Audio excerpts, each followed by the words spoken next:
Всем привет, дорогие друзья, с вами Фил, и сегодня разработчики наконец-то рассказали нам о изменениях, которые ждут нас в закрытом тестировании новой карты 4×4. Как вы помните, доступ к тесту откроется уже завтра в 4 часа утра по Москве и продлится всего лишь 48 часов. К сожалению, мои просьбы не были услышаны и на подольше тест открывать не хотят. Если вдруг у кого-то еще нет доступа к закрытому тесту или вы вообще слышите об этом впервые, не забудьте получить уникальный ключик. Ролик «Как это сделать и активировать в Steam» я оставлю в закрепленном комментарии. Теперь о том, что же конкретно изменилось с момента прошлого тестирования. Во-первых, красная зона. Помимо того, что там и так убавляли количество взрывов, теперь уменьшили ее размер и время действия. Во-вторых, синяя зона. К ней вообще привязали какую-то секретную функцию, которая будет корректировать время до сужения в зависимости от количества живых игроков. Подробностей, к сожалению, пока что нет. Завтра обязательно все проверим, но, как я понимаю, чем меньше игроков будет оставаться, тем меньше времени будет до следующей зоны.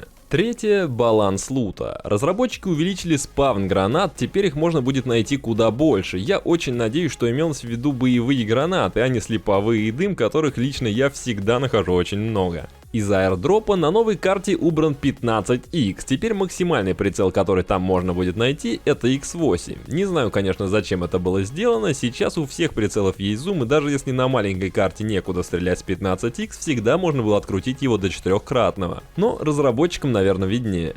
Также был изменен спавн лодок, они будут встречаться реже, но в более предсказуемых местах. В основном, конечно, это близость городов, расположенных рядом с водой. Четвертое – изменение карты. На Savage были добавлены 3 новые локации, давайте посмотрим на каждую. Одна из них – это Банян Грув. Тут, как я вижу, особо не спрячешься, лут скорее всего будет на ящиках, и возможно по этим непонятным колоннам можно будет прикольно побегать и попаркурить. Но лучше, конечно, будет все это посмотреть на тесте, а то вдруг за большим центральным деревом скрываются еще какие-то домики. Вторая новая локация – заброшенный карьер. Ну, наверное, тут тоже лут будет на ящиках, не знаю, но как выполнен дизайн, мне очень нравится, а возможность подниматься на возвышенности с каменными столбами дает отличные позиции для перестрелок. И еще одна новинка – это док. Здесь как раз, я думаю, будет наибольший спавн лодок, и перестрелки в стиле пиратов, прыгающих по кораблям, чувствую, тоже будут довольно интересными. Завтра вечером обязательно у меня на канале будет стрим, где я со всеми желающими буду тестировать эту карту, так что если кто вдруг не знал, что я играю с подписчиками, заходите, там бывает весело.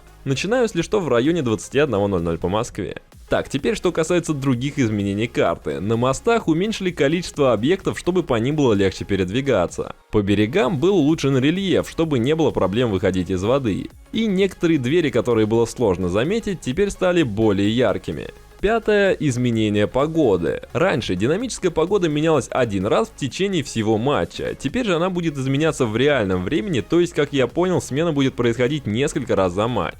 Влажная земля теперь не так сильно блестит. Шестое – звук. Разработчики исправили проблемы со звуком шагов, иногда их не было слышно или они доносились из другого места. Зачем-то немного увеличили громкость дождя. У воды добавили звук окружения, нахождение рядом с ней должно быть теперь очень атмосферным. Такой же, кстати, эффект будет и у болота в центре карты. Седьмое – пользовательский интерфейс. Наконец-то разработчики скорректировали сетку карты под меньший размер, теперь я думаю там будет как положено 4 квадрата. Восьмое – эффекты. Была исправлена проблема, когда в режиме от первого лица после получения урона кровь очень сильно закрывала обзор. Девятое – исправление ошибок. Исправлена проблема, когда лодки совсем не потребляли топливо. Убрали размытие миникарты, это, кстати, многих напрягало. Исправили баг, из-за которого игроки часто не могли переместиться после того, как открывали окно выбора количества предметов. Пофиксили ошибку с пустой миникартой во время просмотра киллкама. Исправили баг, благодаря которому игроки не получали урон при выходе из машины. Подкорректировали режим наблюдения за своим убийцей, теперь он работает стабильнее и не тупит, когда игрока, который вас убил, тоже убили.